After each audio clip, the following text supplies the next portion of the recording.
Mr. Speaker, I rise today on a matter of collective and personal privilege. Kaninang umaga, tayo ay na-interview ni Ms. Karen Davila sa ANC tungkol sa iba't ibang issue, kasama na rin dito ang issue tungkol sa ABS-CBN.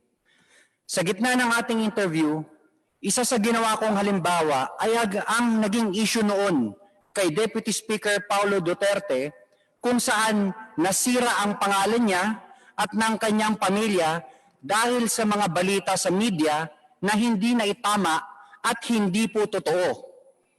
Isa sa mga naitanong ay kung ito ba ang dahilan ni Deputy Speaker Paulo Duterte kaya final ang House Resolution 853 na naglalayong magkaroon ng inquiry para sagutin ang mga probable violations ng ABS-CBN.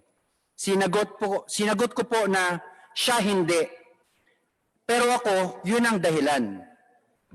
Pero marami at mahaba po ang usapan na yun at halimbawa natin, hindi lang yun ang naging kadahilanan. Naipaliwanag ko po na hindi lang po yun ang dahilan. Yun po ay naging halimbawa ko lang sa aking panayam. Lilinawin ko po, Mr. Speaker, hindi po ito personal na galit kaya sinumiti ang House Resolution 853. Ang personal po sa akin ay ang maging tama ang pagbabalita ng media dahil very powerful po ang media. Ika nga nila, with great powers comes with great responsibility. Trabaho po ng media maglahad ng facts at kunin ang lahat ng panig. Hindi ako pro or against ABS-CBN. Pero ako po ay tumatayo ngayon para sa tamang pagbabalita. Pagkatapos po ng interview, ito po ang bumulaga sa social media. Ayan po ang news ng Inquirer. Kung titingnan nyo, dalawa po yan, Mr. Speaker, pinagtabi ko po at linagyan ko po ng isang larawan sa gitna. Kung makikita nyo, tama yung picture, pero iba ang gustong palabasin sa news. Ito po yung ating linalabanan, Mr. Speaker.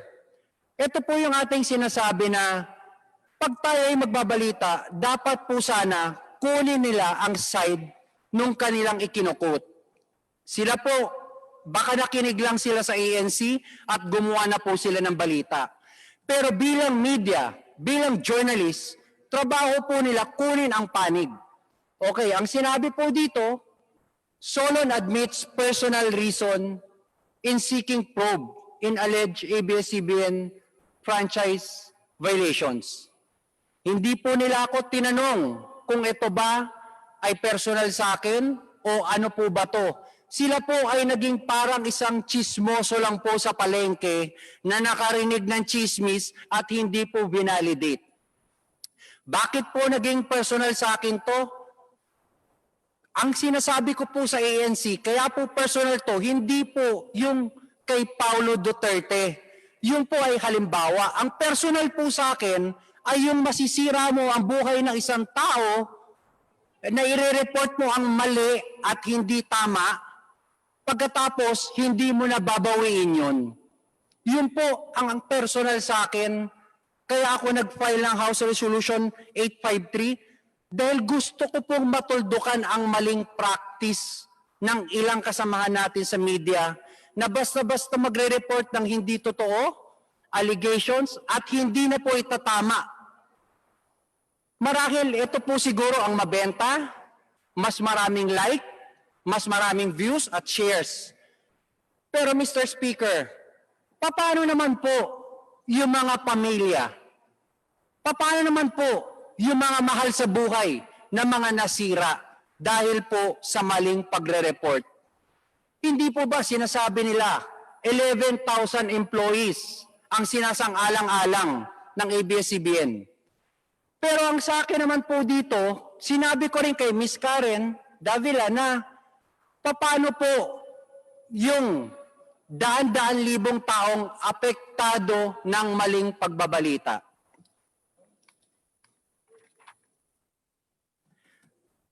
Makapangyarihan ng media dahil kayo ang napapanood, nadidinig at nababasa ng tao. Pero kung mali ang balita, ilang buhay po ang masisira dito? Bakit po ako tumatayo dito ngayon? Upang itama ang kultura ng pagbabalita sa ating bansa. Mahirap ba na diretsuhin at ang gagawing pagbabalita? Mahirap ba gawing straight to the point ang headline? Bakit po ba ang headline parating dapat nating isipin kung ano yung medyo may mali siya, kung ano medyo yung mapapaliwan ng tao pag binasa? Bakit po ba dapat controversial ang headline? Bakit po ba hindi tayo magbalita ng maganda at tama? Sa bawat pagkakamali, sa bawat maling pagbabalita, buhay po ng tao ang nasisira. Hindi lang po ng isang tao, kung hindi ng mga mahal nila sa buhay, ng mga taong naniniwala sa kanila at ng mga kaibigan nila. Panahon na po upang itama natin ang pagbabalita. Hindi yung laging sasabihin, pinipersonal ang ABS-CBN, press freedom, kinikitil. Hindi nyo ba naiintindihan na sa maling pagbabalita, buhay ng tao ang tinatanggal nyo? At yun po dapat ay magbago, Mr. Speaker. Yun lang po ang aking dahilan. Tax evasion. ABS-CBN also violated the terms and conditions of its franchise by engaging in tax avoidance schemes, which deprived the government of the much-needed revenue. It used its wholly owned subsidiary, Big Dipper Digital Content and Design, Inc., a PESA-registered company, as tax shield. Its main customer is ABS-CBN Hungary. And because of this unconscionable tax avoidance scheme, ABS-CBN alleged effective tax rate in 2018 was at negative 5%. This means that ABS-CBN managed to avoid paying taxes in 2018. Bakit po ang GMA7 na hindi naman kasing laki o kasing yaman ng ABS-CBN ay nakapagbayad ng buwis sa pamahalaan ng 1.6 billion pesos noong 2018? Samantalang ang malaalamat na ABS-CBN ay walang binayarang buwis. Bakit naman nakalibre ang ABS-CBN noong 2018 sa negative income tax nila na 84 million? Ibig sabihin po nito ay may tax credit pa ang ABS-CBN at ang gobyerno pa ang lumalabas na may utang dito. Wala pong pagkakaiba ito, mga kababayan, sa isang taong nangutang sa tindahan, binigyan pa ito ng sukli. In 2019, ABS-CBN again did not pay its rightful taxes. It avoided this by entering into compromise agreement with the Bureau of Internal Revenue, with the latter accepting the settlement of 152 million pesos plus from ABS-CBN, equivalent to only 40% of its assessed deficiency in income tax, value-added tax, and documentary stamp tax payments. But this is only one among the 4 other cases lodged by the BIR at the Court of Tax Appeals, all of which were also settled by compromise. Bakit po ganun? Hindi po ba nando sa prangkisa ng ABS-CBN na babayaran nila lahat ang rightful taxes? Kinakailangan po bang sila ay habla pa ng BIR bago sila mapilitang makapagbayad lamang kahit settlement lamang? Ang linaw po ng kanilang prangkisa na babayaran lahat ang kaukulang buwis. Bakit kailangan pong sila ihabla at idemanda pa ng BIR para lamang sila ay makapagbayad? There are also allegations to date that ABS-CBN's Lingkod Kapamilya Foundation, ALKFI, is being used as ABS-CBN as tax shield, and that ALKFI also failed to file donor's tax return and pay the donor's tax. Ito po ang mas nakalulungkot dito, mga kababayan. Kapag politiko o government official ang nagkawang gawa, epal ang tawag dito ng ABS-CBN. Kahit mula pa sa sariling bulsa ng politiko ang pinanggalingan ito. Pero kapag ito ay galing sa lingkod kapamilya, puro pangalan ng ABS-CBN ang kanilang pinangangalandakan, katulad po ng nakita natin ngayon. Alam naman natin na galing naman sa lahat, sa mga donors ang pondo na ginamit nila. Meron po kayang nanggaling sa yaman ng ABS-CBN. Di baling ang pantulong ng ABS-CBN ay galing sa donasyon ng ibang tao. Di baling ang perang pantulong ay mula sa tax avoidance ng kumpanya. Ang mahalaga ay mapalabas nila sa pamamagitan ng sa mamamayan, katulad po ng nakita natin ngayon na napakabuti at napakabait ng ABS-CBN. Kami po ay naniniwala na unti-unti na pong nabubuksan ang katotohanan sa ating mga mamamayan. Hindi po ba mas maganda at katanggap-tanggap na tumulong sa kapwa nang walang nalalabag na batas at buong sikap pang nasusunod ang prangkisa? Dahil po ba kayo ay nakapagdudulot ng saya, ng aliw sa ating mga mamamayan? Dahil po ba kayo ay nakapagbibigay ng inspirasyon, ng pag-asa, ng katatagan ng loob na kagaya po sa opening salvo kanina ng representative ng ABS-CBN? Hindi na po ba natin susundin o tutuparin, isasaalang-alang ang ating mga batas, ang ating saligang batas, o kaya ang prangkisa ninyo? Makakapagpasaya naman po tayo eh. Makakapag-inspire po tayo nang hindi po tayo lumalabag sa batas. The House of Representatives should endeavor not to grant the franchise application of ABS-CBN because it has deliberately floated the Constitution and other related laws. Even the terms and conditions of its previous franchise to suit its own business and political interest, but to the prejudice of the greater good. The grant of a legislative franchise is merely a privilege and not a matter of right. Congress has the exclusive constitutional authority to award, alter, or revoke this privilege when the common good so requires, as in this particular case of ABS-CBN. We believe that it is but right for the House of Representatives to deny this time the franchise of ABS-CBN for flagrantly violating the Constitution and related laws, even its own franchise, making it unworthy of the grant of this special privilege by the state. Mali naman po yata na sabihin ng ABS-CBN na lampas sa 11,000 ang mga empleyado nito, dahil kung ito po ay masusi nating iimbestigahan, may 2,661 at isa lamang. 2,661 ang mga regular na empleyado nito.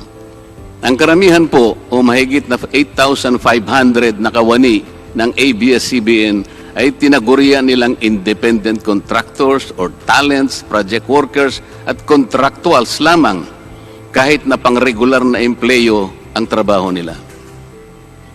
Ayon po sa ating labor code, kapag pang-regular ang tungkulin ng isang manggagawa, dapat siyang gawing regular employee.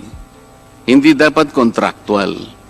Hindi dapat independent contractor, talent, o kaya'y project worker lang. Malinaw na labag sa batas ang ginagawa ng ABS-CBN. Sana ay ibalita rin po ito ng TV Patrol upang mabunyag ang libo-libong endo sa kanilang bakuran. ABS-CBN has not regularized its contractual workers and talents despite performing the functions of regular workers.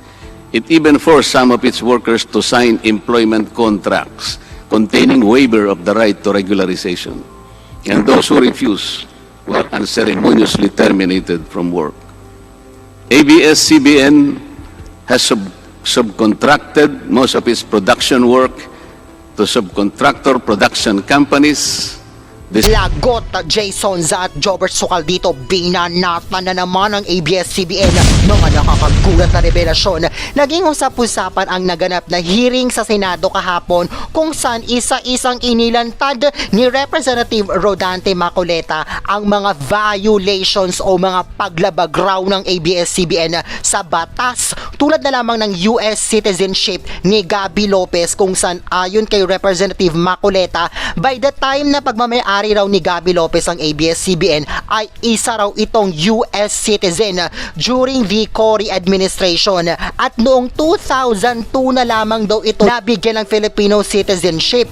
Isa raw itong paglabag sa batas dahil hindi pinahihintulutan na magmay-ari ng isang mass media network ang non-Filipino citizen, at ang pagbebenta raw ng mga rights sa kanilang kumpanya sa mga foreigner investors sa pamamagitan ng pag-i-issue ng PDRs o Philippine Depositary Receipts. Ibinunyag din ni Representative Maculeta ang di umano hindi raw pagbabayad ng buwis o tax ng ABS-CBN. Base pa sa ipinakitang graph kahapon ni Representative Maculeta sa naging hearing sa Kongreso para nga sa franchise renewal ng ABS-CBN, ipinakita nito ang buwis na binayaran raw ng GMA7 at ang buwis na binayaran ng ABS-CBN simula 2017 hanggang 2019.